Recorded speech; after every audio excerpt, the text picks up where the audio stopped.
connu dans le quartier comme d'habitude. Et donc, la première session de débat de la saison, et donc on a bien sûr un petit peu débattu ce matin pour les personnes qui sont venues à connaître l'esprit. Et on va essayer au cours de cette saison, alors je ne sais pas où elle va s'arrêter, si c'est en décembre ou en juin, j'en sais rien du tout, on verra.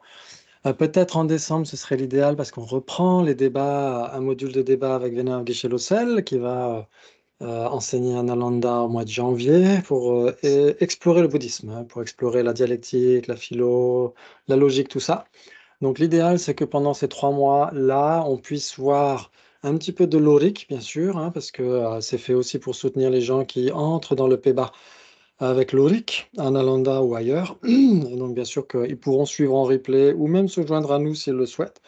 Je ne sais pas si la pub que j'ai faite par personne interposée a été relayée, on verra bien. Et ensuite, on étudiera aussi les écoles philosophiques et on va approfondir un peu plus la logique. Ouais, c'est un sacré programme, ça. Je suis même étonné que les caméras soient toujours là et qu'il en reste quelques-unes. Bravo. Et donc, à quoi ça sert les débats? Qu'est-ce que vous avez envie de dire par rapport à tout ça? Parce que là, tout le monde parmi vous en a déjà fait, c'est sûr. Je vous reconnais. Éliminer les idées fausses. Éliminer les idées fausses. Oui, exactement, tout à fait. Oui. D'être capable de raisonner. Être capable de raisonner, très bien. Rétablir les idées vraies. De établir la vue juste, en effet, tout à fait. Oui. Ou celle qu'on considère comme juste à ce moment où on la défend, en tout cas.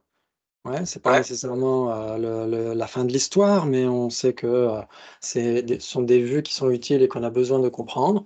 Ok, donc il y a différentes vues, et donc quand on étudie les débats, on s'appuie sur quoi? C'était dans le quiz, il y a les Sotantrika. Oui, c'était dans le quiz, c'est pas l'auto-école de la rue d'à côté. Ouais, c'est pas le collège Jean Jaurès de je sais plus quoi, ce que j'ai mis. Et pour les anglophones, je l'ai traduit en anglais, j'ai mis Harvard et tout ça aussi, ouais, pour que ça reste un peu drôle. Ok, donc c'est le Sautrantika, oui, mais pas n'importe lequel. Justement, c'est ça que... Du raisonnement, non? Ceux du Oui, raisonnement. exactement, tout à fait, ceux qui suivent le raisonnement, c'est exactement, justement, il y a le raisonnement dans le nom de cette école, ouais, la logique, le raisonnement, etc. Ouais, quand on essaie de reproduire en sanskrit Sautrantika qui suit le raisonnement, salut Jonathan, on pourrait dire Nyayanusarin. Oui, en sanskrit, on dira Nyayanusarin Sautrantika. Ça veut dire ceux qui suivent le Nyaya, la logique, le raisonnement. Ouais, ok, très bien. Et donc, pourquoi cette école-là d'ailleurs? Qui pourrait nous en parler? Qui pourrait nous faire une petite thèse express?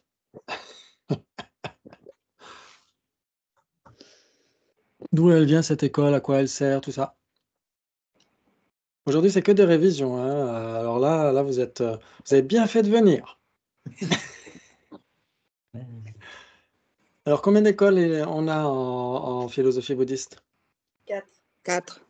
4, bravo. Voilà, les bonnes réponses vont commencer à tomber. Ça va fuser. Ça va être un festival de bonnes réponses.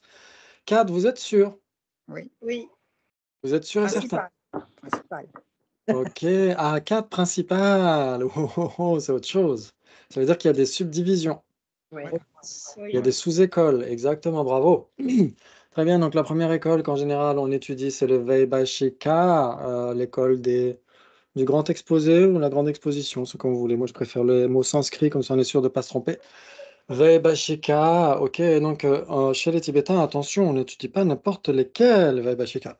Oui, on étudie les Vaibhashika qui sont un petit peu répertoriés dans les textes sacrés, les textes qui font autorité, en tout cas, oui, donc comme l'Abhidharma Kosha, Tacharya Vasubandhu, oui, ok, et donc ça c'est le Vaibhashika Mula Sarvasti Vada, ouais, ou l'adjectif Mula Sarvasti Vadin, ok, Donc, ça veut dire que c'est une école Vaibhashika en particulier qu'on étudie chez les Tibétains, hein. On peut pas se permettre de dire que, en fonction du point de vue des Tibétains, le Vaibhashika dira ceci ou cela. Non, on dira l'école Vaibhashika qui est étudiée chez les Tibétains, le Mula Sarvastivada, dira ceci ou cela, mais pas n'importe quel Vaibhashika. Ouais, tout le monde ne se reconnaîtra pas nécessairement dans ce qu'on dit chez les Tibétains. Ouais, vous êtes d'accord? Qui- Ok, donc c'est juste pour apporter quelques nuances, parce que vous avez déjà entendu ces mots-là, et donc là on peut entrer un petit peu plus dans le croustillant, dans le praliné. Donc c'est pour donner un petit peu plus de nuances, ouais. Et donc originellement, donc c'est juste pour vous donner le contexte, hein, dans lequel on est en train de parler vis-à-vis des débats. Originellement, le Vaibhashika était subdivisé en 4 grandes écoles, on pourrait dire, avec les différents types de Vinaya. On pouvait parler du Stavira Vada à l'époque, la voie des anciens, Stavira.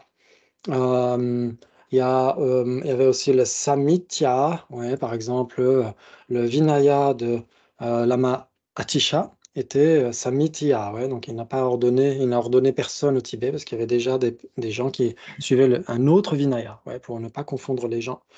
Ok. Donc on pourrait dire Vinaya ou Abhidharma, enfin comme vous voulez. Et donc il y avait aussi, qu'est-ce qu'il y avait d'ailleurs? Euh, il y avait aussi, quoi? Les grandes écoles Vaibhashika, ouais. Il y avait donc Sammitya, Staviravada, et puis les autres noms, je vais peut-être oublier. Vatsiputriya, etc., etc. Il y avait plusieurs écoles et elles ont été subdivisées en 18 ensuite. Ouais, donc après, quelles sont les listes qui sont valides et lesquelles sont discutables? Après, il y a beaucoup de listes différentes qui sont données. Par exemple, dans Meditation on Emptiness de Jeffrey Hopkins, paix à son âme. Et donc, il y a beaucoup de points de vue qui sont donnés dans ces textes-là, ouais, par rapport à ces subdivisions des écoles. Et c'est par la suite qu'on a le Sautrantika. Pourquoi il y a eu cette scission entre le Vaibhashika et le Sautrantika? Est-ce que ça vous parle? Parce que je me souviens plus, le Vaibhashika, leur thèse principale, c'est quoi? Qu'est-ce qu'ils considèrent qui existe de façon inhérente? Ah oui, tout ce qui existe, tous les non-prasangika vont considérer que tout ce qui existe de manière inhérente, oui. Et que Non, les pas, non, les oui. Chittamatrites, ils considèrent que c'est que la conscience ou l'esprit. Intéressant ça. Donc les L'esprit Chittamatrins diront seul.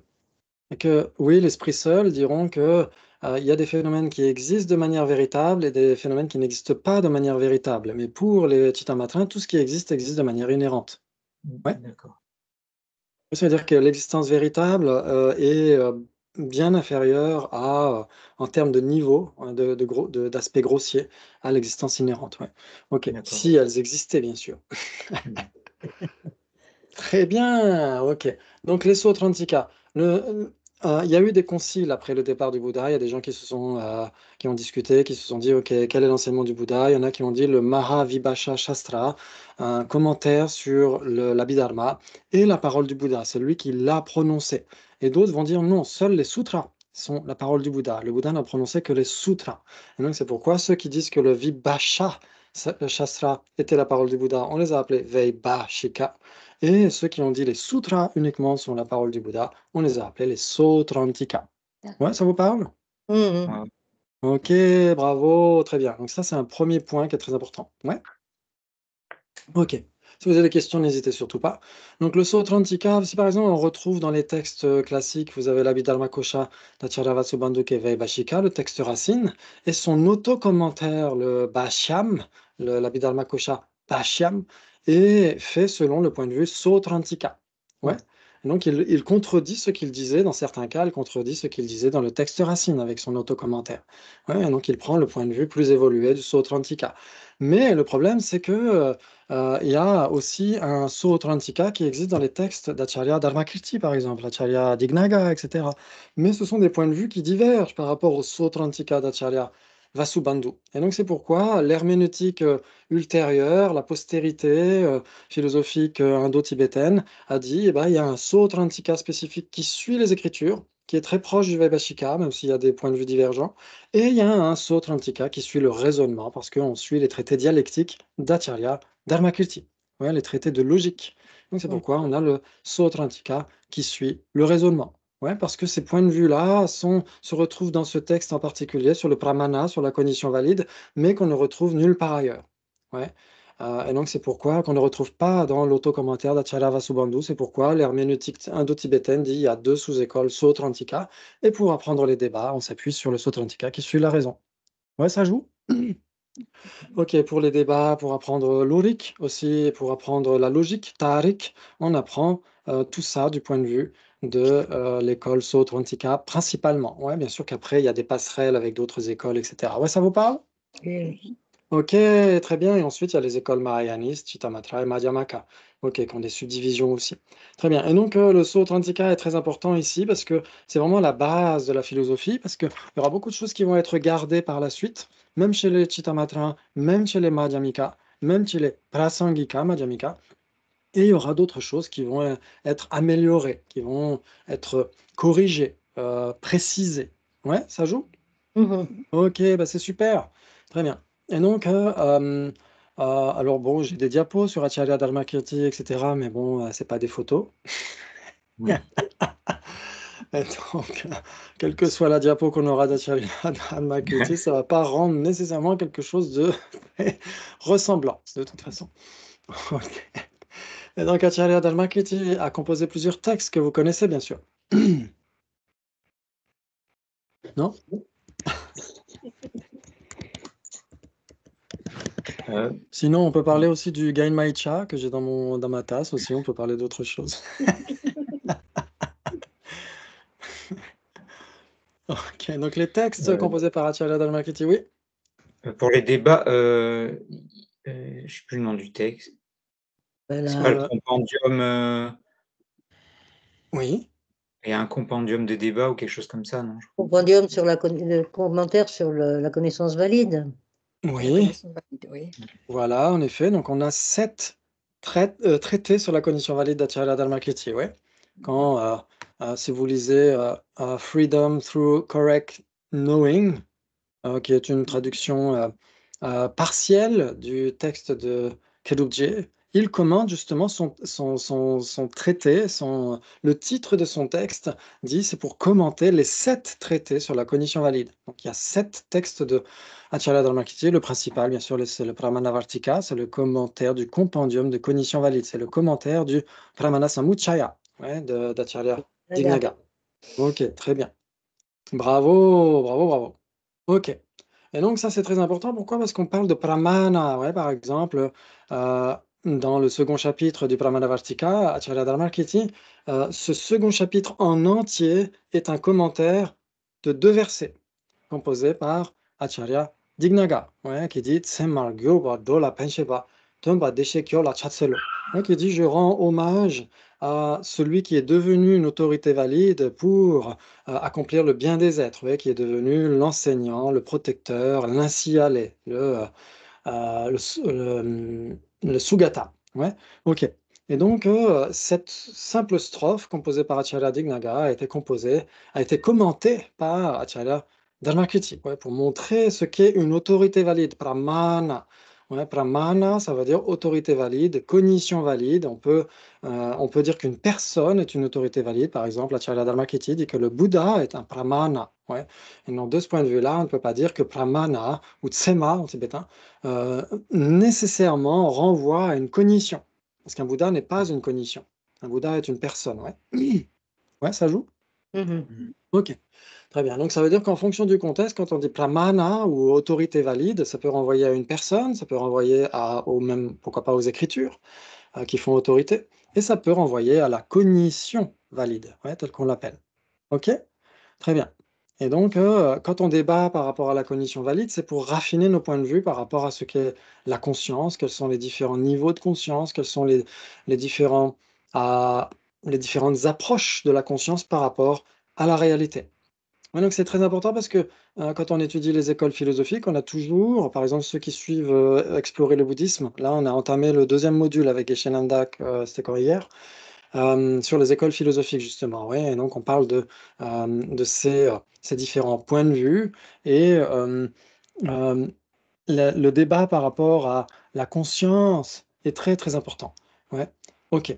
Donc, on va essayer de voir au cours de toute cette saison-là. Alors, bien sûr, il y aura des diapos, il y aura des effets spéciaux, comme d'habitude, comme dans Avengers, etc., etc. Ouais, presque comme dans Avengers. Sinon, c'est de la publicité mensongère. Ok, très bien. Et donc, justement, alors l'intérêt du débat, bien sûr, oui, c'est important pour préciser notre discours, pour préciser notre pensée. Ouais, c'est très important d'être très précis parce que sinon, ça amène des conséquences, ça amène des contre-arguments, etc., etc. Donc, la précision est très, très importante dans les débats. Et donc, c'est pourquoi il y a une dialectique assez. Enfin, les dialogues sont très serrés d'une certaine manière. Ouais, ça ne permet pas de noyer le poisson. Et donc, ça permet en effet cette précision. Ça permet aussi une grande liberté de pensée. Hein, c'est vrai, parce que c'est pas parce que, par exemple, vous pouvez avoir différents maîtres. Ouais, j'imagine que parmi vous, vous avez différents enseignants. Ouais, si vous posez une question à un ou deux enseignants, ce ne sera pas la même chose. Ouais, vous pourriez ne pas avoir la même réponse. Mm. Et donc, qu'est-ce que vous faites? On réfléchit. Voilà, exactement. Exactement. Ouais, ce que faisait Vénérable Roger quand il était à Copagne il y a longtemps et quand il y avait la Masopa de Poitiers et la Maïeché, qui lui donnait des fois des injonctions totalement contradictoires parfois. Qu'est-ce qu'il faisait? Il suivait la dernière qu'il avait entendue. Mais il y a une autre technique possible, c'est de faire comme dit Christine, c'est de réfléchir aussi d'avoir son propre point de vue. Et on peut avoir son propre point de vue par rapport à ses maîtres. C'est tout à fait possible. C'est pas désobligeant, c'est pas irrespectueux d'avoir un point de vue divergent par rapport à l'un ou plusieurs de ses maîtres. Pourquoi pas? Ouais, c'est pas parce qu'on a un maître spirituel ou plusieurs qu'on doit être un robot et gober tout ce qu'il nous dit. Ouais. Souvent, les maîtres qualifiés comme Geshe Gensen à Nalanda ou Venerable Geshe Dandul, etc., d'autres, enfin, d'innombrables enseignants qualifiés, vous invitent à formuler vos propres opinions. Ouais. Mhm. Et le débat permet cela. Alors, du moment qu'on peut soutenir l'opinion qu'on essaie de défendre. Oui, parce que forcément, l'objecteur va chercher des contre-arguments, va chercher des failles à cette opinion. Donc, on peut défendre n'importe quelle opinion du moment qu'elle est sous-tendue par des arguments, etc. Ouais, ok. Parce que si au bout d'un moment, on voit que l'argument est trop euh, difficile à suivre, si on nous adresse une conséquence qui est impossible à esquiver, on doit avoir cette honnêteté intellectuelle de se dire, bah ok, je me suis trompé, donc je change d'avis. Ouais, Mm. ok. Donc ça apprend ça aussi. Ça apprend aussi comment dire, de tenir compte du contexte. Ouais, qu'on ne peut pas débattre avec tout le monde. Mm. Ouais. Par exemple, vous ne pouvez pas débattre de l'existence de Dieu avec un taliban.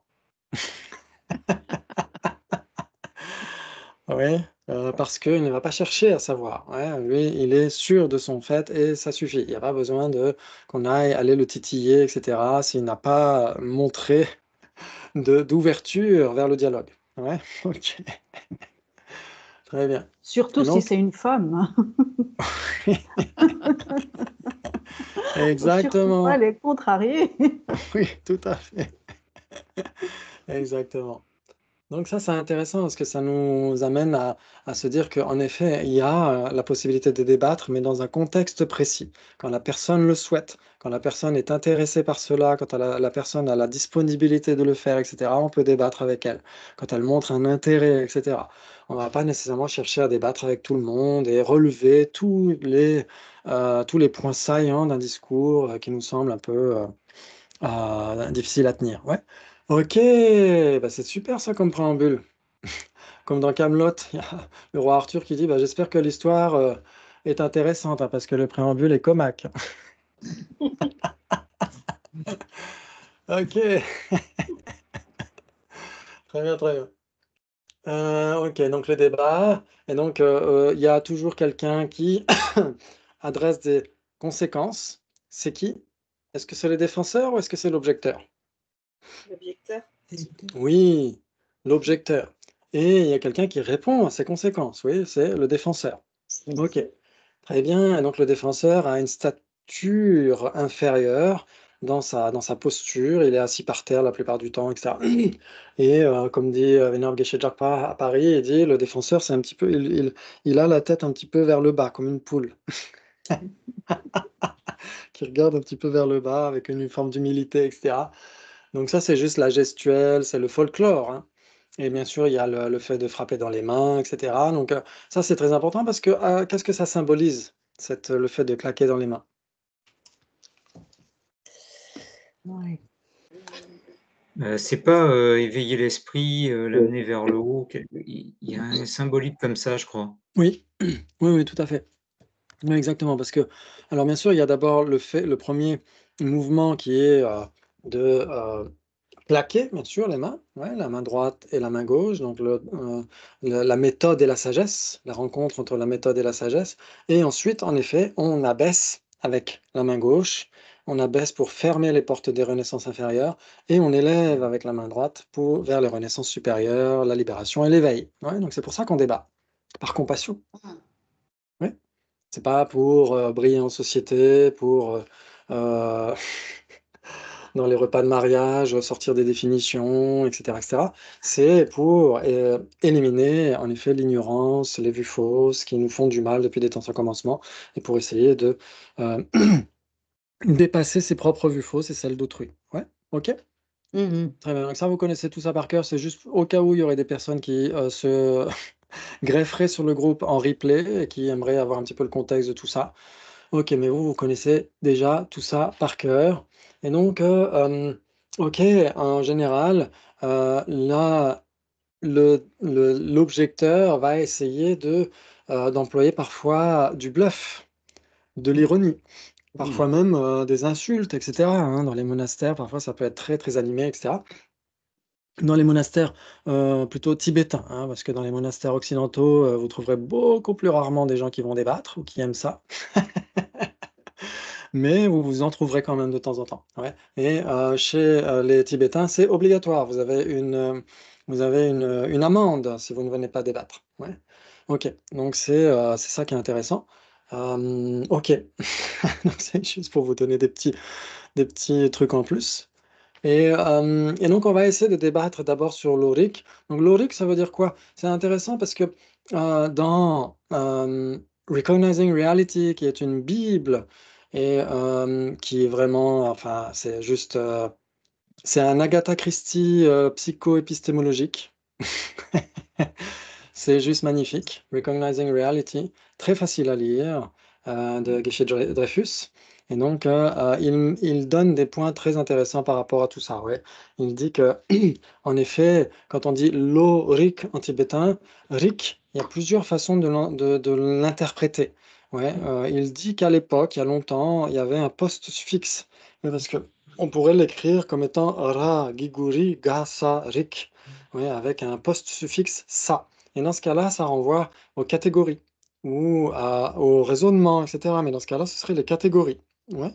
Et Geshe-Dreyfus dit, l'Auric, à l'époque, on pouvait dire les catégories des consciences ou les catégories de l'esprit. Et par la suite, au fil des recopiages, peut-être que le post-suffixe ça a disparu et ça a donné Rik, comme dans Rikpa, la cognition. Ouais, donc conscience et cognition. Mais c'est redondant. Alors que moi, je trouve l'explication de Geshe-Dreyfus beaucoup plus pertinente de parler des catégories de conscience. Ok, Mm. donc ça, c'est juste un point en plus. Ok, très bien. Et donc, on étudie la conscience, comme on l'a fait ce matin. On essaie d'observer qu'est-ce que la conscience, qu'est-ce que l'esprit, etc. Donc, on peut essayer de trouver des équivalents. On pourrait dire que conscience est équivalent avec esprit, oui, Mm. équivalente avec esprit, et aussi on pourrait dire avec entendement. Ouais, donc c'est difficile en français de trouver plus de vocabulaire que ça. Chez les Tibétains, chez les Indiens, il y a plus de vocabulaire, mais on pourrait dire que pour dire l'eau ou buddhi en sanskrit, on pourrait dire l'entendement, pourquoi pas. Ouais, c'est une façon de trouver un vocabulaire supplémentaire, mais qui n'est pas encore parfaite. Cette façon de rajouter des mots, parce qu'en tibétain, il y en a plusieurs. Ou sinon, tout simplement, vous pouvez dire que vous avez esprit, conscience qui sont équivalents. Ouais, ok. Et cognition, c'est beaucoup plus vaste. Ouais, la cognition, ça ne renvoie pas qu'aux consciences principales, ça renvoie aussi aux facteurs mentaux. Ouais.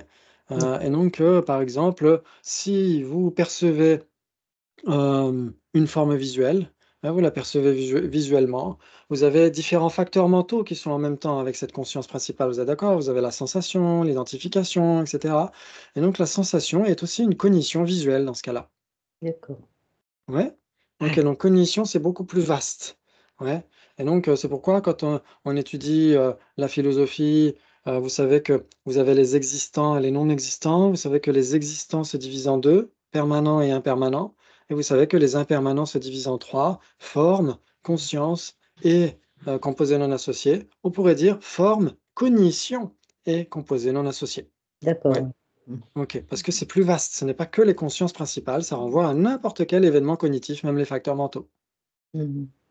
OK, très bien. Ouais, ça vous parle jusqu'à maintenant, c'est du charabia? Non, non, c'est bien. Non, ça va. Ouais.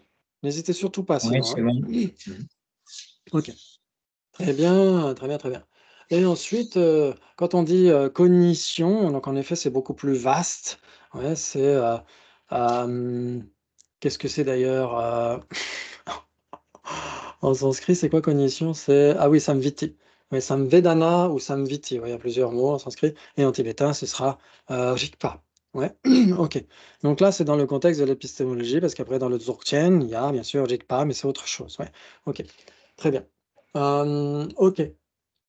Et donc, pourquoi c'est si important de connaître la conscience? Parce que, comme on l'a dit tout à l'heure, à chaque fois qu'on étudie les écoles philosophiques, on a la base, la voie et le fruit. Ouais, c'est ce qu'on parlait, c'est ce qu'on évoquait avec Geshe-Namda, enfin, c'est ce que Geshe-Namda évoquait hier. Et donc, il disait qu'il y avait la base, la voie et le fruit à chaque fois. Et donc, quand on parle de la base, on parle de quoi? On parle de la réalité et ce qui connaît cette réalité. Mhm. Et donc, la réalité, c'est la philosophie. Et ce qui connaît cette réalité, c'est l'épistémologie. Ouais, ça joue? OK. Ouais, l'épistémologie, c'est comment est-ce qu'on sait qu'on sait? C'est comment, c'est la science du savoir d'une certaine manière. C'est ça l'épistémologie. Ouais, OK. Et donc, ça veut dire qu'on a besoin d'avoir une certaine corrélation précise et nette entre les objets et les possesseurs d'objets. Ouais. Ouais. Les objets, c'est tout ce qui existe, et les possesseurs d'objets sont ces impermanents qui possèdent ces objets. Ouais. OK, donc parmi ces possesseurs d'objets, on a les sons expressifs, les personnes et les consciences ou les cognitions. Ouais, donc les cognitions sont des possesseurs d'objets. Donc on peut commencer un petit peu à débattre. Il s'ensuit qu'un possesseur d'objet n'est pas un objet. Qui dirait j'accepte? Qui dirait pourquoi? Sans donner d'explication, hein, simplement en donnant votre réponse. Pourquoi? Pourquoi Pourquoi aussi? OK, on a 3 pourquoi. Donc je vais répéter pour ma conséquence. Et il s'ensuit qu'un possesseur d'objet n'est pas un objet. Oui, pourquoi? Oui. Mais pourquoi? Pourquoi? Pourquoi? Oui, Pourquoi? pourquoi? Pourquoi? OK. Donc, à ce moment-là, que va faire l'objecteur? Il va prendre l'assertion opposée. Il s'ensuit donc qu'un possesseur d'objet est un objet. J'accepte. Ça, c'est ça Un doit être possesseur d'objet. l'implication ou pas. C'est soit pourquoi, soit j'accepte. Il n'y a pas d'autre réponse. Il s'ensuit qu'un possesseur d'objet est un objet, donc un possesseur d'objet se possède lui-même. Alors. Non, c'est Non, possesseur d'objet, Mais il pourquoi? faudrait dire pourquoi du coup. pourquoi? Ah, mais alors, Non, si à une assertion affirmative, on répond pourquoi, on est obligé de dire j'accepte à l'assertion négative, non? Et si on dit pourquoi à la négative, on doit dire j'accepte à l'affirmative, non? Si on dit pourquoi dans les deux cas, c'est-à-dire qu'on n'accepte rien, qu'on ne veut plus jouer. un possesseur d'objet est un objet. Oui. Par exemple, on pourrait prendre quelque chose de beaucoup plus simple. Il s'ensuit que, OK, il s'ensuit que la couleur de cette tasse est noire. Si vous dites pourquoi, vous êtes obligé d'accepter si je dis il s'ensuit que la couleur de cette tasse n'est pas noire. Oui. Ouais, Oui, parce vous que la voyez? première question, c'était il s'ensuit qu'un possesseur d'objet n'est pas un objet, hein. C'était ça? Oui. Et là, vous avez dit pourquoi? Ouais, mais Bah je oui. pense que j'accepte, ça aurait été mieux, mais Non, pourquoi? Jonathan qui change d'avis au cours de route, il faut garder dans. Ben, moi, j'ai pas répondu, j'hésitais quand même parce que Moi non plus, j'ai pas répondu. Hein. Mais bon. Ok. Donc, ce qu'il faut essayer de voir, c'est que souvenez-vous, quand on a étudié les bases établies, vous vous souvenez, est-ce que vous pouvez me donner des équivalents de bases établies? Est-ce que ça vous parle, base établie? Inconnaissable, C'est Oui. phénomène. Connaissable, Existant. phénomène, impermanent, euh, Existant. un Les phénomène. existants, les Existant. existants, les phénomènes. Existant. oui, et il y a un autre équivalent qui est objet. Objet, oui. Donc ça veut dire que si ça existe, c'est nécessairement un objet. Est-ce qu'un possesseur d'objet existe ou pas? Il existe. Il existe. Ah, et donc s'il existe, un possesseur d'objet est nécessairement un objet. Ben oui. Ah oui. Ok, donc il s'ensuit que possesseur d'objet et objet ne sont pas contradictoires. Pas appliqué à une base. Pas appliqué à une base. En général, base, non, mais appliqué à une base, oui. Ah, appliqué à une Ah base, c'est oui. contradictoire. Donc si par exemple on prend une conscience visuelle, la conscience visuelle de Dominique, cette conscience visuelle est nécessairement un possesseur d'objet, mais pas un objet.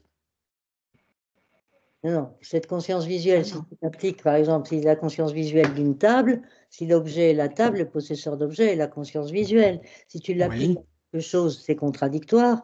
Ma conscience visuelle n'est nécessairement pas une table, mais en général, c'est pas contradictoire. Ok. Est-ce que cette conscience visuelle est un objet ou pas? Bien sûr que c'est un objet. Bah oui, c'est un Et objet. pourtant, donc, appliqué à cette base de cette conscience visuelle, même là, ce n'est pas contradictoire, non? Ah bon? Parce qu'on choisit une base, ouais, on choisit une conscience visuelle. Cette conscience visuelle est à la fois un possesseur d'objet, parce qu'elle elle appréhende un objet, et Ah, c'est aussi un objet, pourquoi? Parce qu'elle existe, tout simplement, ouais. Ouais, ça joue? oui. Ok. Marie, le micro, il est coupé. Ton micro est coupé. Ok. Ah, c'est Parce normal. qu'elle a quelqu'un dans sa d'accord. chambre. Ah, ok. Sinon, il y a quelqu'un qui a le rouleau à pâtisserie derrière la porte. Elle ne peut pas parler.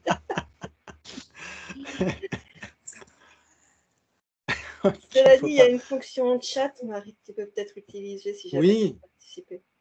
oui, et puis tu peux parler en murmurant, on t'entendra. Et on J'ai voit des bonnes baffes. des conversations ou chat. Oui, tu peux, oui, écrire aussi si tu veux. Ok. Ouais, donc est-ce que vous êtes d'accord pour dire qu'une conscience existe? Comment? Pardon? J'ai pas La compris. la conscience visuelle de Dominique existe? Oui, J'accepte. j'accepte. Oui, et cette conscience visuelle, si elle existe, c'est nécessairement un objet. Oui. Donc c'est à la fois un possesseur d'objet et un objet, vous êtes d'accord? Oui. Oui. Ok, donc il s'ensuit Donc, en que fait, possesseur... tout ce qui existe est un objet, hein, c'est ça? Exactement, tout à fait. Ouais, C'est tout simple. d'accord. Donc combien de possibilités entre objet et possesseur d'objet? Si c'est pas contradictoire? Tout ce qui existe est un objet, mais tout ce qui est un Un objet n'est objet pas n'est pas nécessairement un possesseur d'objet. 3 possibilités. en Ouais. 3. Ouais, 3, 3. oui, Ok, possibilités.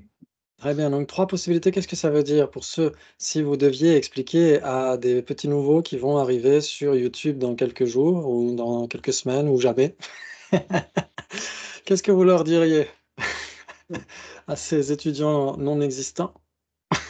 Si c'est un possesseur d'objet, c'est nécessairement un objet, mais si c'est un objet, ce n'est pas nécessairement un possesseur d'objet.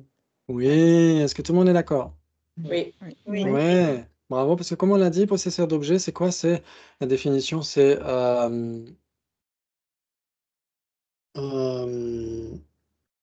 Yul Chirik dans Dembe Muepo. Ouais, donc c'est une chose produite qui possède son objet respectif. Ouais, donc c'est ça que ça veut dire. Une chose produite. Donc si c'est une chose produite, c'est nécessairement impermanent, vous êtes d'accord? Si c'est impermanent, ça Ouais. doit exister. Et si ça existe, c'est nécessairement un objet. Ouais, ça joue? Oui. Par contre, si on fait une division, si on dit parmi la division entre d'un côté les objets et les possesseurs d'objets, si on parle des possesseurs d'objets, on va exclure leurs objets. Ouais, on va parler uniquement des possesseurs d'objets. Ouais, ça rejoint un petit peu le raisonnement de Dominique tout à l'heure. Ouais, si par exemple Yonzin Purbuchok, au début de son texte sur l'Auric, dans le troisième volet de la clé magique de la voie du raisonnement, il dit si on fait une division, parmi la division bipartite entre objet et possesseur d'objet, si on parle des possesseurs d'objets, on ne parle nécessairement pas de leurs objets. mais on parle nécessairement d'objets, puisqu'un possesseur d'objet existe. Vous êtes d'accord? C'est un objet. Ouais. Mais dans ce cas-là, leurs objets respectifs seront mis de côté. On parlera que de ceux qui possèdent ces objets. Ouais, ça joue? Ouais. Ok, très bien. Donc c'est là où il y a une petite nuance qui doit être faite. Ok, très bien, très bien. Et donc quand on parle des objets, avant de parler des possesseurs d'objets, on a leurs objets justement. Il y a différents types d'objets. Il y a l'objet qui est censé comprendre cette conscience, ouais, l'objet vers lequel elle s'engage. Ouais. Ok, donc on pourra soit parler de l'objet de compréhension, soit l'objet d'engagement, soit de l'objet du mode d'appréhension. Ouais. Ce sera exactement le même type d'objet, avec différents termes, tout simplement parce que dans les textes, certains maîtres emploient tel terme ou tel autre terme, etc. Et donc c'est pourquoi les traités, les manuels sur la dialectique reprennent tous ces différents vocabulaires interchangeables et disent ils sont équivalents. Ouais. Ok, donc c'est pourquoi on a objet de compréhension, on pourrait dire même aussi objet principal, objet du mode d'appréhension et objet d'engagement. Donc ce sont des termes un peu barbares, mais ça renvoie à la même chose, c'est ce vers quoi s'engage la conscience, c'est ce qu'elle est censée comprendre. Ouais, c'est son objet principal, c'est de ça qu'il s'agit. Ouais, ça joue?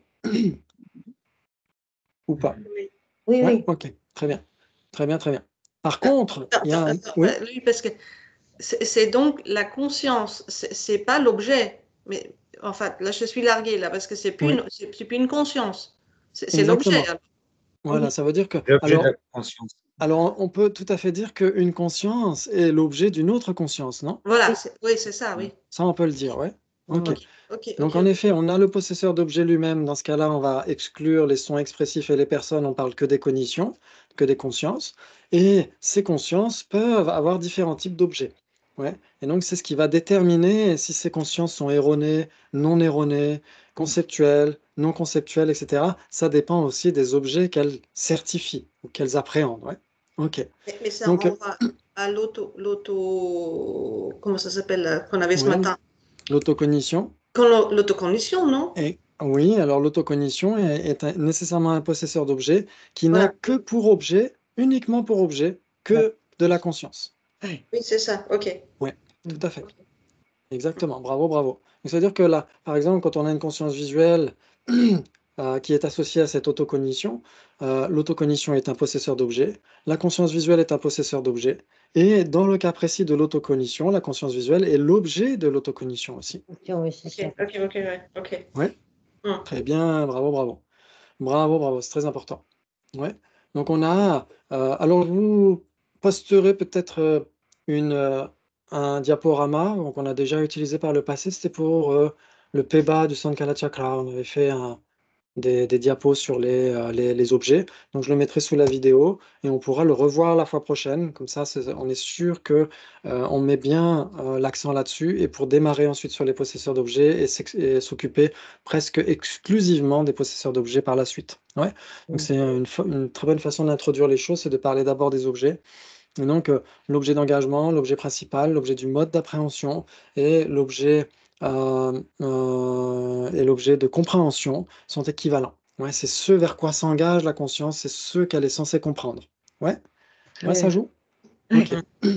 Et ensuite, il y a l'objet apparent. L'objet apparent, c'est ce qui se manifeste, on pourrait dire, à la conscience.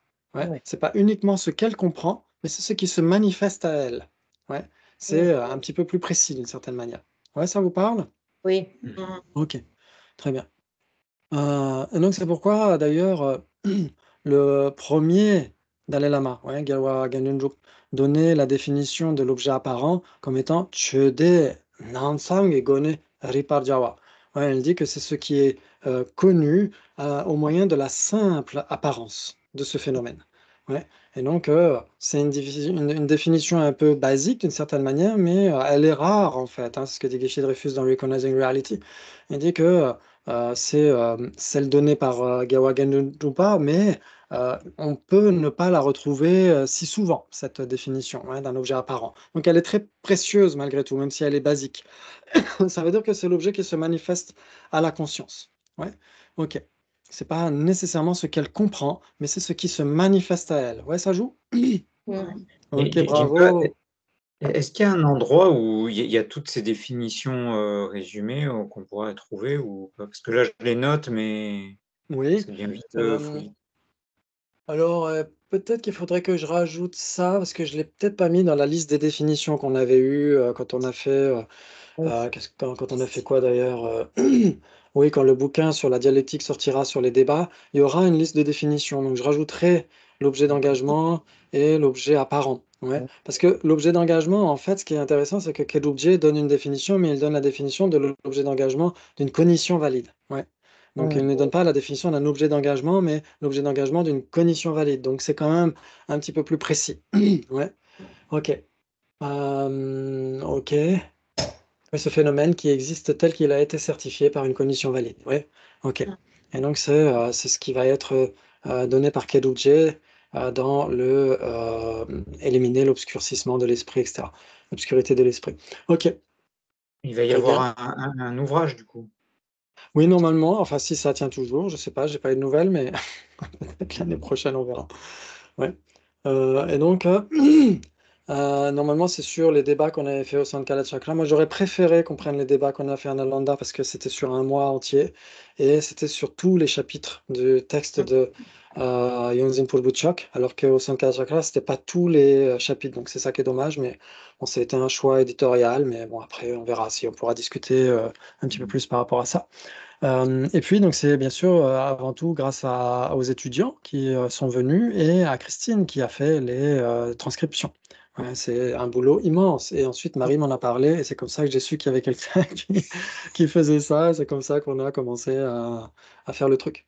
Ok, très bien, très bien. Et il y a bien sûr eu des relectures hein, avec Dominique, Bernard et puis Venera Tengen, etc. Ok, très bien, très bien. Comme ça, je donne tout le. Comme ça, même si le livre n'existera pas, on en aura une bonne généralité de sens.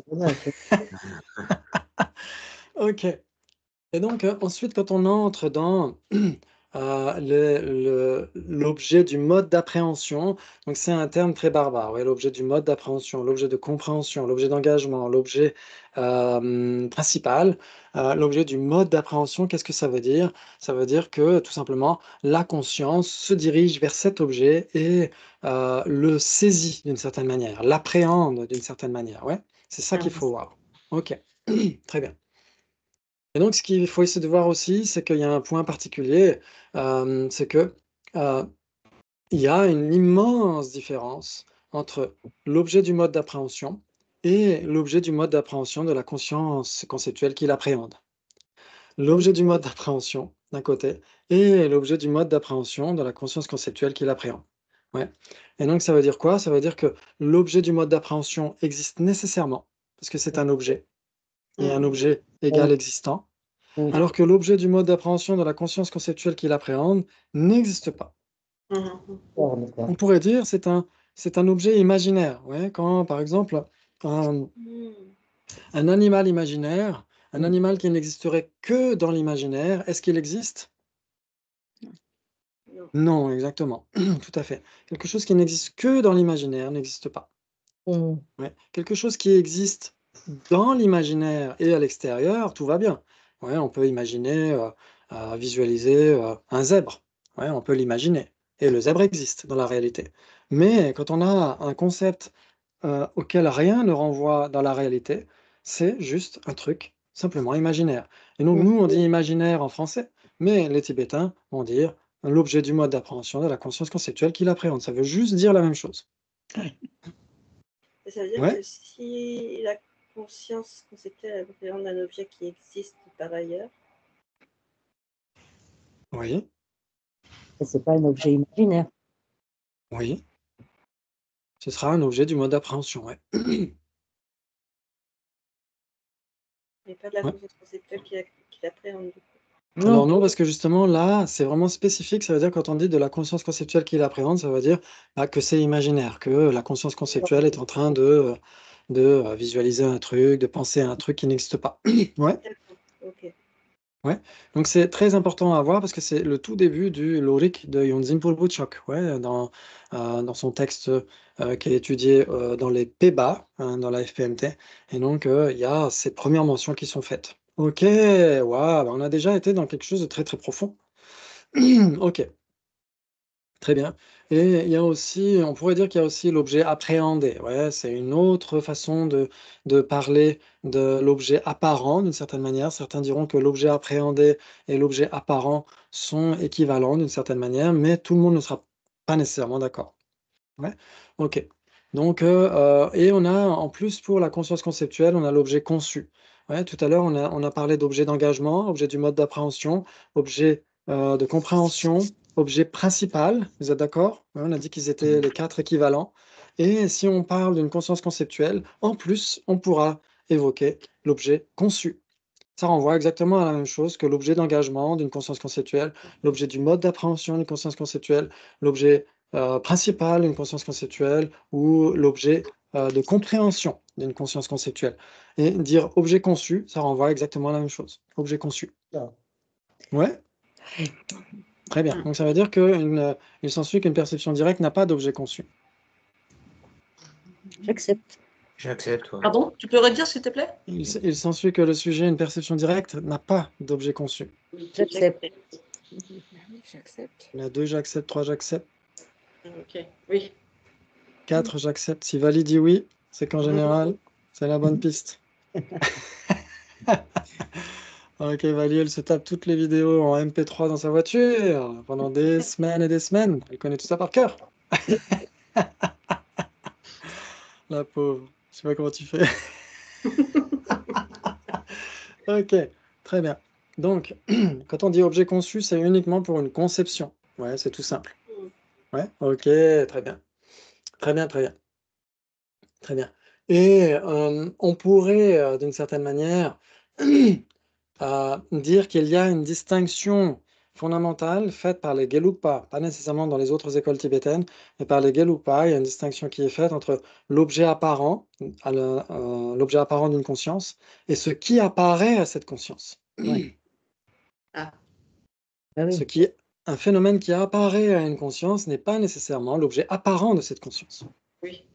C'est ça qu'il faut garder à l'esprit, hein. Ça peut être trompeur parfois quand on dit ça apparaît à l'esprit, donc c'est forcément son objet apparent. Non, non, non, pas du tout. Pas nécessairement. Oui. Donc, ce qu'il faut essayer de garder à l'esprit, c'est ce qu'on a vu ce matin. On a vu une règle d'or écrite en lettres de feu, calligraphiée par les dieux de la logique et du raisonnement en lettres de feu dans la voûte céleste. Qu'est-ce qu'on a vu ce matin? Qui était là ce matin? Ben moi, je me souviens de la voûte céleste. Mais, ouais.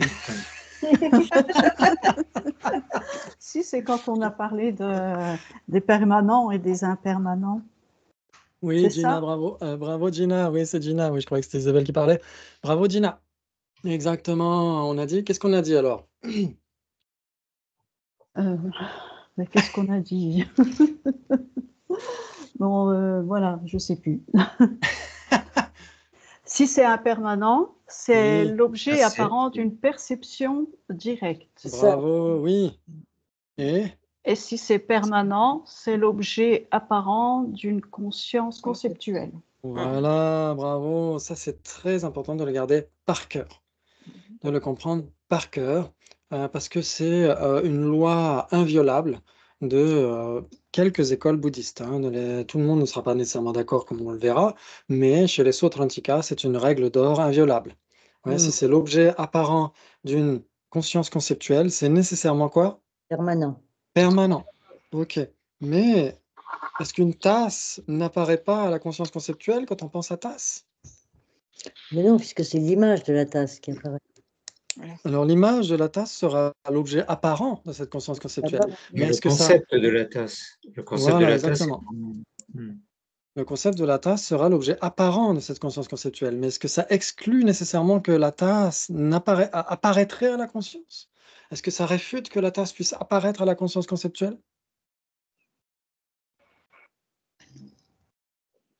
Chez les Gelugpa, non.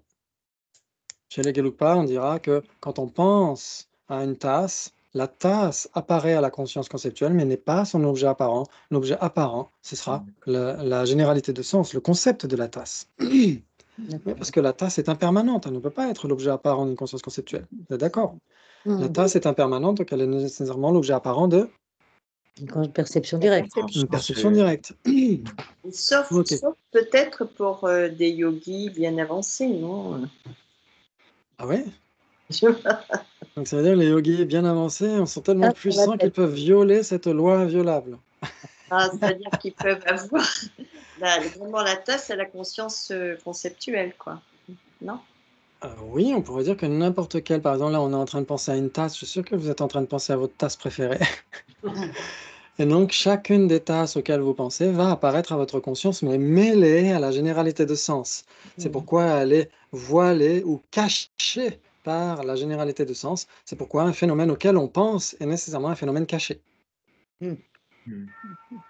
C'est ça que ça veut dire. Ça, si on est quasi éveillé, on ne peut pas l'avoir vraiment. Ça change. Alors, oui, éveillé, il n'y aura plus de conscience conceptuelle. Donc, le Bouddha ne peut plus penser à la tasse. Voilà, il a direct la tasse, quoi. Ça, sa tasse. Un Bouddha n'a pas de tasse. Oui, donc un Bouddha n'a pas de conscience conceptuelle. Après, est-ce qu'il a une tasse ou pas? Faudra lui demander. Mais en tout cas, il n'a pas de Mais on a conscience dit conceptuelle. une perception directe, il y a une perception directe, donc c'est l'objet qu'on voit directement, visuellement, et il y a une perception directe yogique Oui, qui est aussi quelque chose de différent, qui voit la oui. réalité propre de la tasse, quoi. Alors, oui, qui voit la réalité propre. Enfin, un vide d'existence intrinsèque, quoi. Alors, pour, La oui, vacuité de la tasse. pour les prasangika, ouais. Ouais. Ah, d'accord. Parce que les Sautrantika ne sont pas forcément prasangika. Et donc, les Sautrantika n'acceptent pas la vacuité, ouais, ils acceptent le non-soi. Le non-soi de la personne. Ouais. Mais en tout cas, oui, on pourrait l'appliquer au prasangika. C'est ce qu'on disait tout à l'heure. Il y a beaucoup de choses des Sautrantika qui peuvent être appliquées au prasangika, par exemple. Les prasangika diront qu'en effet, euh, il est tout à fait possible d'avoir une perception directe du non-soi. Ouais, une réalisation du non-soi, une réalisation directe du non-soi. Ouais, ou même du non-soi subtil, comme la vacuité. Ouais, il est tout à fait possible d'avoir une perception directe de la vacuité. Et non seulement les prasangika parleront de... on verra ça plus tard. Ok. Ok, pour revenir au Sautrantika. Donc, il y a perception directe et conscience conceptuelle. Ouais, ok. Très bien. Et donc, les objets apparents des consciences conceptuelles sont permanents ou impermanents? Permanent. Ok, les objets Oui. oui, sont permanents. Et les objets apparents des perceptions directes sont permanents ou impermanents? Impermanente. Impermanent, bravo, exactement. C'est tout à fait ça. Ouais, ok. Très bien. Très bien, très bien. Donc, c'est ça que dira l'épistémologie Sautrantika, interprétée par Legelupa, c'est que quand on a une conscience conceptuelle d'un objet, cet objet apparaît, cette conscience conceptuelle, mais déguisé ou mêlé avec cette généralité de sens. C'est pourquoi elle n'est pas l'objet apparent de cette conscience conceptuelle. L'objet apparent, c'est la généralité de sens de cet objet. Ouais? Ok. Bravo, bravo.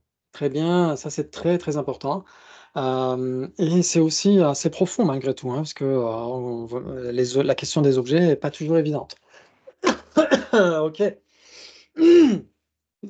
Très bien. Mais Et c'est donc, possible que la généralité de sens, elle change à un moment donné, même si elle ne change pas d'instant en instant, mais qu'à un moment donné, on va dire que l'humanité a une autre vision de cette chose. alors la généralité de sens, si c'est l'objet apparent de la conscience conceptuelle, est-ce qu'elle peut changer? Non, puisque c'est permanent. Oui, parce que les objets apparents des consciences conceptuelles sont nécessairement permanents, ouais, statiques, ils ne peuvent pas changer. Mais une généralité de sens peut être remplacée par une autre.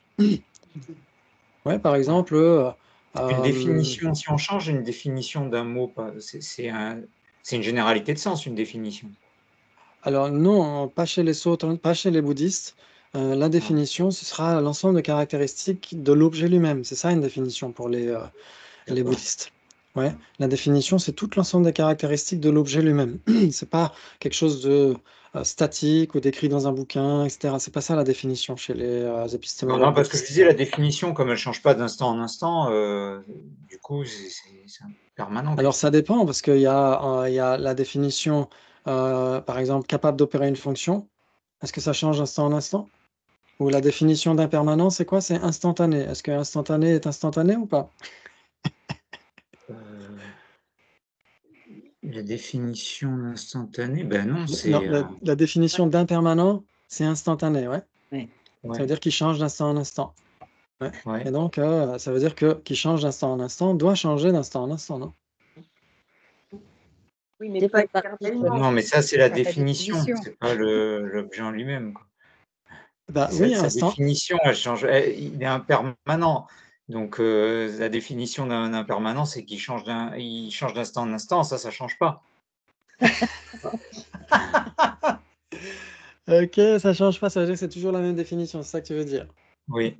Mais Ok. quand on prend l'exemple un héros au Moyen-Âge, c'était quelqu'un qui tapait sur les autres, c'était quelqu'un qui était un guerrier, qui était brutal. Et aujourd'hui, un héros, c'est quelqu'un qui aide les autres. Donc forcément, la notion d'un héros est complètement changée. Je suis d'accord Tout à avec fait. Jonathan. Il y a des notions, un héros, quelqu'un qui tape tout le monde, comme on faisait au Moyen-Âge, ça ne marche plus du tout. Donc Mhm. voilà, il y a quand même des définitions qui changent. C'est ça qu'il voulait Oui. dire Jonathan, si j'ai bien Ah, compris. ok. C'est ça? Oui, c'est ça, oui. D'accord, là, Oui, en là, fait, je viens de le comprendre. sens commun peut changer et on peut avoir une appréciation différente. Donc en effet, on pourra dire que la généralité de sens d'une définition ou la généralité de sens d'un phénomène, etc., peut être remplacée par une autre généralité de sens. Ouais. Oui. Ok. Mais Ah, cette elle est généralité de remplacée. sens, C'est oui, plus la elle est même. remplacée. Exactement D'accord. comme un dessin animé. Il y a un premier dessin qui va être remplacé par un autre dessin et par un autre Oui. dessin, et ça donne l'impression de fluidité. Mais en effet, on a l'impression que le concept change dans le sens où il se transforme d'instant en instant, mais en fait, non, il change dans le sens où il peut être remplacé par un autre. Hmm. Et c'est comme ça d'ailleurs qu'on a besoin des débats. Parce qu'au début, si vous, par exemple, on vous demande, alors pas nécessairement le schmilblick, ça on l'a fait ce matin, mais Michel l'a fait ce matin, le schmilblick. Mais si par exemple, je vous demande d'écrire, par exemple, ok, qu'est-ce que je pourrais vous demander? Ok, d'écrire le samsara, par exemple. Ouais, de donner une définition du samsara. Ouais. Donc certains, par exemple, pourraient imaginer que c'est un lieu, ouais, ou que c'est un parfum, ou un magazine, ou un film, etc. Ouais, et donc ça veut dire qu'ils ont une généralité de sens. Après, vous allez leur dire, bah, on parle du samsara comme étant la continuité des existences contaminées. Donc là, leur généralité de sens va être remplacée par celle-ci. Ouais, Hmm. et après, vous allez lui demander la définition, cette personne va dire, bah, c'est la jonction récurrente et incontrôlable avec de nouveaux agrégats par le pouvoir du karma et des afflictions. Et là, sa généralité de sens va être extrêmement précise. Et c'est comme ça qu'on débat. C'est pourquoi on débat. Parce que si quelqu'un dit, bah, la vacuité c'est ça, le non-soi c'est ça, etc., si on ne débat pas, on se satisfait d'une généralité de sens qui peut être extrêmement pauvre, extrêmement fade par rapport à la réalité. Et grâce au débat, au raisonnement, on raffine cette généralité de sens, on la remplace par une autre encore plus affinée, jusqu'à une généralité de sens qui est parfaitement conforme à la réalité. Hmm. D'où l'intérêt du débat. Ouais, c'est pour ça qu'on débat, c'est pour justement avoir certifié conceptuellement des phénomènes qui échappent à nos sens et de les certifier d'une manière de plus en plus en accord avec la réalité. Jusqu'à ce qu'un jour, cette généralité de sens soit dépassée par la perception directe yogique. Ouais. Ok. En fait, le but, c'est de tout amener au non-soi, en fait, de ce qu'on débat. Oui. Alors, on pourrait dire ça. C'est par exemple le Bodhisattva Shantideva dans la première strophe du chapitre 9, quand il dit Yel, Adida, Tanchegi, etc. Quand il dit, toutes ces branches ont été enseignées par le Bouddha pour mener vers la sagesse de la vacuité.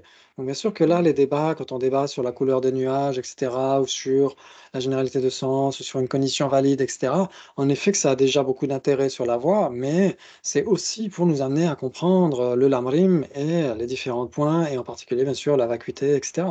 Hmm. C'est cette perspective-là qu'on devrait avoir quand on débat. Ouais, parce que Sinon, on perd de vue la perspective du débat et c'est raisonner pour raisonner ou se prendre le chou pour se prendre le Ouais, c'est ça. chou, etc., etc. Et il y a beaucoup de gens qui le pensent, hélas, qui ont cette généralité de sens à l'esprit, qui est complètement en désaccord vis-à-vis de la réalité, qui doit être remplacée par une autre généralité de sens quand on voit la perspective du débat qui est faite pour comprendre l'amrim, la vacuité, etc. Ouais. Ok, bravo, bravo. Et il est déjà l'heure, vous vous rendez compte? Ouais. J'ai même pas vu le temps passer. Non. Ok. À la Donc, fin. oui.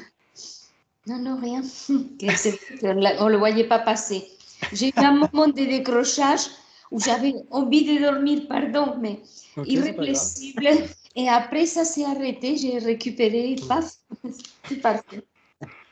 Ok, c'est super. Donc, on peut On juste peut te demander de... prolonger une heure. Ouais, on peut faire plus? On peut faire plus. Oh, génial. Donc, si tu vois que tu sombres presque, Maria, coupe ton micro avant de ronfler, parce qu'après, c'est trop tard. Ok, très bien. Donc, vous avez tous, j'en suis sûr, la définition de conscience. Ce qui est clair et cognitif. Oui, clair et cognitif. Sel, Shing, Rigpa. Ouais, c'est exactement ça. Ouais, ok. Clair et cognitif. Ok. Donc ça, c'est très important parce que la clarté cognitive, elle peut être décrite de différentes façons. Quand on dit clair, par exemple, euh, est-ce que l'espace qu'il y a entre l'écran et vous est clair ou pas? Ou est-ce qu'il est Oui, c'est clair. obstrué? Oui, il est Ouais, il est clair. Ok. Donc c'est pas le même sens quand on dira clair et cognitif. Mm. Ouais. Mais ça peut avoir ce sens-là. C'est pas nécessairement ce sens-là, mais ça peut l'être. C'est-à-dire que les phénomènes peuvent apparaître clairement à l'esprit. Oui, c'est ça que ça veut dire. Il n'y a pas d'obstruction entre l'esprit et les phénomènes. Les phénomènes peuvent lui apparaître clairement. Ouais, donc c'est ça aussi, clair. Clair, ça peut vouloir dire immatériel aussi. Ouais. Quand on dit clair-lumière, par exemple, clair-lumière, il y a tellement de sens différents. Oh là là, on faudrait faire un cours que là-dessus d'ailleurs. Quand ici, Acharya Dharmakirti dit Prabha Swaram Idam Chitam. Ouais, elle dit que l'esprit est clair-lumière. Oui, que les souillures sont adventices. Oui, prakrit. Comment le dire après? Ouais, enfin, bref. Sengi Rashi Vesel Terjima Namne Loborwa en tibétain. Ok. Donc la nature de l'esprit est clair-lumière et les souillures sont adventices. À bientôt, vénérable. Et donc, en effet, ça, c'est très important, cette claire lumière, parce que vous l'entendrez beaucoup après dans les études, quand on parle du Mahamudra, quand on parle du Dzogchen, quand on parle des tantras, les tantras supérieurs en particulier, etc., etc., vous l'entendrez à foison. Et donc, c'est très important de comprendre ce que ça veut dire. Il ne faudrait pas imaginer que c'est toujours la même chose.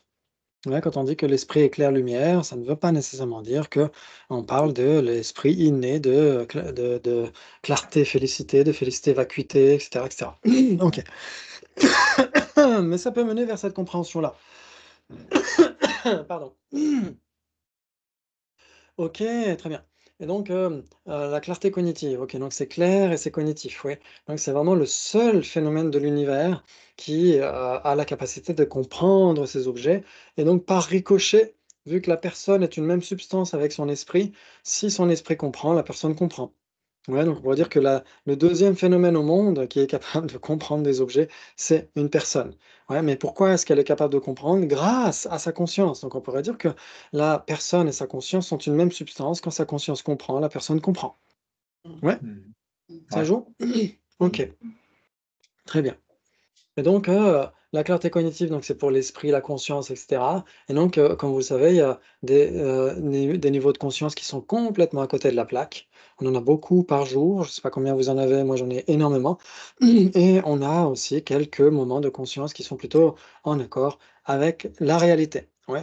Et donc, tout notre boulot, c'est justement d'essayer d'arriver vers la compréhension de la réalité des choses, parce que dans le bouddhisme, on ne se libère pas par la seule croyance, par les seules prières, par les seuls rituels, etc. Et c'est impossible. C'est impossible. On se libère par la connaissance, ouais, par la sagesse, associé à une méthode qui peut en renvoyer à des rituels, des prières, etc. Ça, il n'y a aucun souci. Mais c'est principalement grâce à la sagesse que, en effet, on peut se libérer. Ouais, vous êtes d'accord? Donc c'est la connaissance, c'est pas la croyance. Ouais, c'est pas la cognition fausse, c'est pas la simple opinion. Ah tiens, je pense qu'aujourd'hui, tous les phénomènes sont impermanents, et cetera. Peut-être que demain je penserai ça, je penserai le contraire, et cetera. C'est pas juste ça en fait, c'est vraiment certifier ces objets. Et donc tout notre boulot, grâce au débat qu'on aura, c'est de comprendre ce que veut dire certifier ces objets. Quel type de conscience est erronée? Est-ce que si c'est erroné, est-ce que ça certifie, ça peut certifier ou pas ces objets ou pas? Et donc on essaiera de reprendre tout ça. Ouais, ça vous convient? Oui, mais alors finalement, l'auric, c'est la même chose que les débats qu'on a fait, mais plus orienté vers le côté philosophique, le non-soi, la réalité. Plutôt vers le côté, épistémologie. Ouais. D'accord. Qu'est-ce qu'on quelles sont les consciences, les états de conscience qui sont en désaccord vis-à-vis de la réalité? Quels sont les états de conscience qui sont en accord vis-à-vis de la réalité, mais qui ne la réalisent pas nécessairement? Et quels sont les états de conscience qui sont en accord avec la réalité et qui la réalisent? Ouais. D'accord. Donc c'est pour faire la part des choses parmi tout ça, et donc c'est d'essayer de mettre des mots dans nos, niveaux, nos états de conscience au cours d'une journée. Et bien sûr, au cours d'une journée, bien sûr, c'est intéressant, mais c'est d'autant plus intéressant par rapport au lamrim. Ouais, parce que le but de toutes ces cognitions, ouais, de toutes ces divisions, et cetera, c'est d'aller vers les cognitions les plus justes. Ouais, et par rapport à ce qui est le plus intéressant, du point de vue spirituel dans la tradition bouddhiste, et donc le lamrim, les étapes de la voie vers l'éveil. Ouais. Est-ce qu'on a certifié la précieuse existence humaine, par exemple? Est-ce qu'on l'a certifié ou est-ce qu'on en a juste une simple croyance ou une simple adhésion? Une simple supposition, parce que notre maître l'a dit, parce que nos enseignants l'ont enseigné, l'ont martelé encore et encore, parce que c'est marqué dans les bouquins à chaque fois, et cetera. Ou est-ce que parce qu'on l'a certifié au travers de raisonnements valides, et cetera? Et donc là, ça, la question se pose. Donc ça, bien sûr qu'on peut l'appliquer ici, mais aussi la façon de s'en remettre à l'ami spirituel, le karma, les renaissances, les 4 nobles vérités, le samsara, le nirvana, et cetera. Tout doit être, certifié par notre cognition valide. Non? Oui, et ça c'est ce qu'on peut faire aussi en vipassana finalement.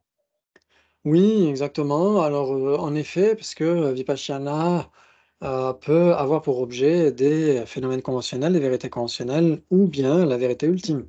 Ouais, donc, ça dépend des types de Vipassana qu'on médite. Ouais, exactement. Donc souvent, on imagine que Vipassana n'a à voir qu'avec la réalité, la vérité ultime, le non-soi ou la vacuité, et cetera, mais pas du tout dans les Non, ça peut textes être, classiques. une affection, ça peut être n'importe quel support de méditation, hein. Exactement, tout à fait. On peut analyser le souffle, on peut analyser, le corps, la respiration, l'impermanence, et cetera. C'est pas nécessairement la vacuité ou le non-soi, et cetera, exactement. Tout à fait. Mais ce qui permet de libérer, en effet, c'est Vipassana qui a pour objet, la vacuité, le non-soi, et cetera, en fonction des écoles. Ouais? Ouais. OK, bravo, bravo. C'est super. Très bien, donc normalement, vous devriez savoir quelles sont les différentes relations logiques, parce que ça, on va les revoir, bien sûr, parce que c'est tellement important. Donc vous savez qu'il y a différentes comparaisons logiques entre les phénomènes. Vous le savez ça? Oui, oui. Il y a équivalent, Oui, Contradictoire. oui. contradictoire. 3 et Oui. 4 Possibilité, 4 Possibilité, possibilités. 4 possibilités. Voilà, bravo. Équivalent, contradictoire, 3 possibilités, 4 possibilités. Ouais, ça, vous le connaissez par cœur. OK, très bien. Donc on verra bien sûr au cours des débats les définitions de contradictoire, d'équivalent, et cetera. On verra ce que veut dire différent, on verra tout ça, et bien sûr on l'appliquera, on emploiera des exemples, qui relèvent de l'oric, ouais. Mais alors bien sûr que c'est difficile de confiner un domaine par rapport à un autre dans le dharma, parce que, moi j'ai tendance à voir le dharma comme un magnifique diamant à mille feux, et donc 1000 facettes. Et donc vous observez une facette, vous voyez nécessairement les facettes qui sont de l'autre côté. Ouais, et vous retournez le diamant, vous le regardez avec, à travers d'une autre facette et vous voyez les autres facettes encore qui sont derrière. C'est-à-dire qu'on ne peut pas vraiment confiner, par exemple, quand vous connaissez tous la définition d'existant.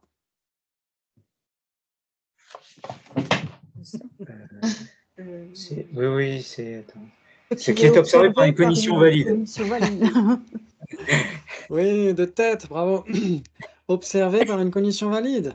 Donc, quand on étudie existence, c'est dans Dura, c'est dans les débats sur les compendiums de thèmes, etc.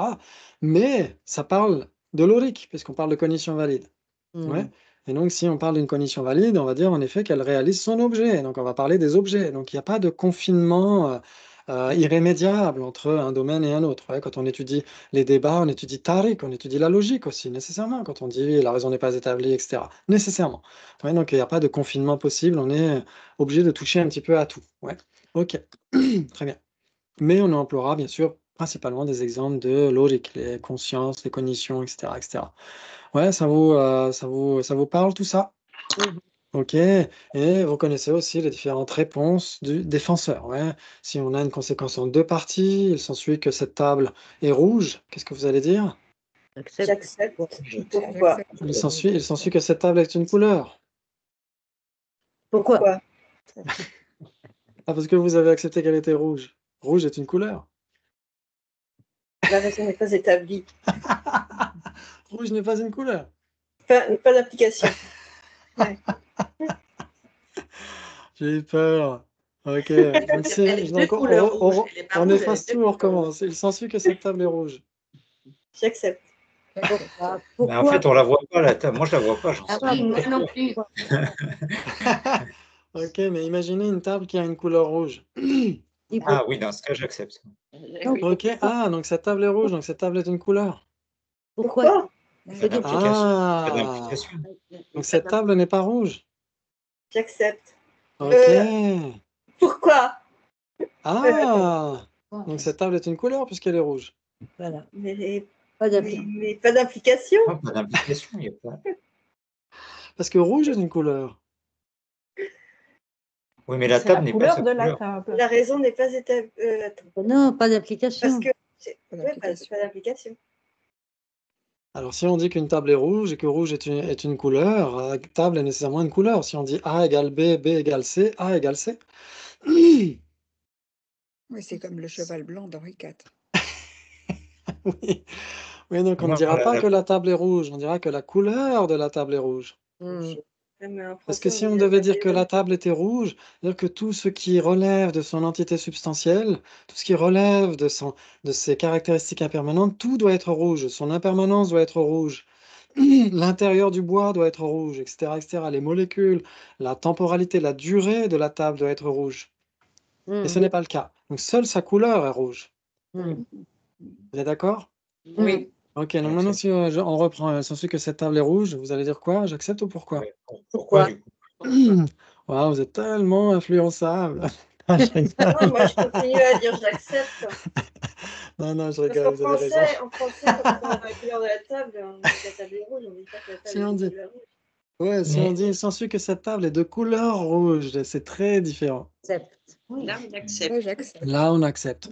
Ok, donc vous avez parfaitement compris quand on adresse une conséquence en deux parties, un sujet et un prédicat, cette table est rouge, table rouge, un sujet et prédicat. C'est une conséquence en deux parties. On ne peut répondre que oui ou non, j'accepte ou pourquoi. Ouais? Ok. Donc quand on dit pourquoi, on ne demande pas nécessairement à l'objecteur de se justifier, hein. On dit juste qu'on n'est pas d'accord. Il pourrait se justifier, mais pas nécessairement. Ouais, c'est lui. D'accord, bien. Ouais. Si on dit pourquoi, c'est comme si on disait non, je n'accepte pas ce que tu es en train de me dire. C'est juste ça. Ça ne veut pas nécessairement dire qu'on demande une raison à l'objecteur. Il pourrait en donner une, hein. Il pourrait aller plus loin en disant bah, il s'ensuit que cette table est rouge puisque cette table est une couleur. Ouais, donc là, vous devriez dire la raison n'est pas établie. Ok. Donc en effet, on a deux réponses possibles quand on a une conséquence en deux parties. Deux parties, deux réponses. C'est facile. Ouais. Et ensuite, on a des conséquences en trois parties. Ça peut amener quatre réponses éventuelles. Ouais, que vous connaissez par cœur, qui sont? Non. La J'accepte. raison n'est La pas raison n'est pas établie. établie. J'accepte, la raison n'est pas J'accepte. établie, pas Ce n'est d'implication. pas établi. La- Et L'application l'application opposée. opposée. inversée. Application opposée, oui. Oui, bravo, exactement. J'accepte. La raison n'est pas établie. Pas d'implication. Et l'implication est opposée, ouais, qui est beaucoup plus rare. Ok, donc on pourrait dire trois ou quatre réponses si vous voulez. Et il y en a une cinquième qui est Tetsamsa, qui est il y a doute, il y a litige. Ouais, quand on dit il s'ensuit que le schmilblick est rouge, là vous avez le droit de dire il y a doute, parce que je ne sais pas de quoi tu me parles quand tu me parles du schmilblick. Ouais. Et là, je pourrais dire, bah, rien, c'était juste pour faire avancer le jeu. Comme disait Michel ce matin. Ok. Oui, Maria? Je me suis perdue. Alors, j'accepte. La raison n'est pas établie, pas d'implication. Voilà, je Oui. me suis dit, L'implication est opposée. encore Ouais. quelque chose. Et l'implication est opposée. C'est ça, merci. Voilà, exactement, bravo. Et donc là aussi, on aura des diapos. Je pourrais vous en mettre quelques-unes sous la vidéo aussi, parce que j'en ai quelques-unes qui sont déjà faciles à installer. Oui, Gabi? Oui, j'en profite pour poser une petite question. C'est pourquoi on dit pourquoi plutôt que pas d'accord ou non Mhm. Ouais, pourquoi on dit pourquoi? C'est une bonne question. Pourquoi dire pourquoi? Ça pourrait être un très bon, un très bon titre d'une chanson de Pink Floyd. Ok. Pourquoi dire pourquoi? C'est magnifique. Bah, j'en sais rien. Pourquoi ils disent chi chi? Certainement qu'en sanskrit, c'est certainement le même cas. Comment est-ce qu'on dit pourquoi en sanskrit? J'en sais rien. Mais en fait, oui, après, c'est certainement peut-être la tradition qui veut ça, ou comment est-ce que c'est venu. Alors normalement, il y a justement dans ces traités dialectiques de Acharya Dignaga et d'Almakirti, dans lesquels on retrouve des éléments de débat. Par exemple, il y a le Nyaya Vada, par exemple, de Acharya Dharmakirti, ouais, la voie du raisonnement, Nyaya Bindu, les gouttes de raisonnement, etc., où il parle justement de ce qu'est le débat, etc. Et donc, peut-être que c'est là-dedans qu'on retrouve ces réponses-là, je ne sais pas. Ouais, Et c'est possible. peut-être qu'on dit pourquoi, parce qu'on attend une raison, justement, même s'il n'est pas obligé de la donner. Mais en Mm. faisant pourquoi, on s'attend quand même à ce qu'il justifie, en fait. Ouais, c'est possible. C'est possible parce qu'il peut le faire, ouais, il pourrait dire, bah, il s'ensuit que cette table est rouge, car c'est une forme visuelle. Ouais, donc dans ce cas-là, il donne une raison. Ouais. Mais après, est-ce que c'est une raison valide?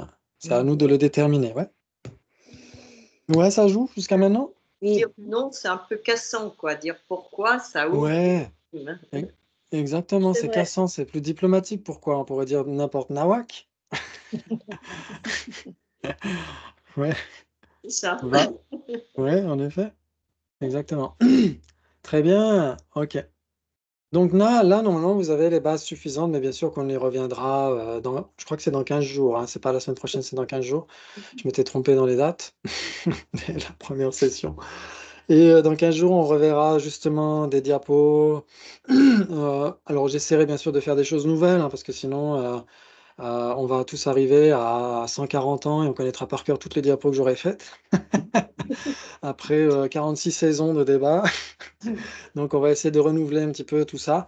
Mais en effet, l'idéal, c'est que on puisse approfondir cette compréhension de comment est-ce qu'on sait, comment est-ce qu'on sait qu'on ne sait pas.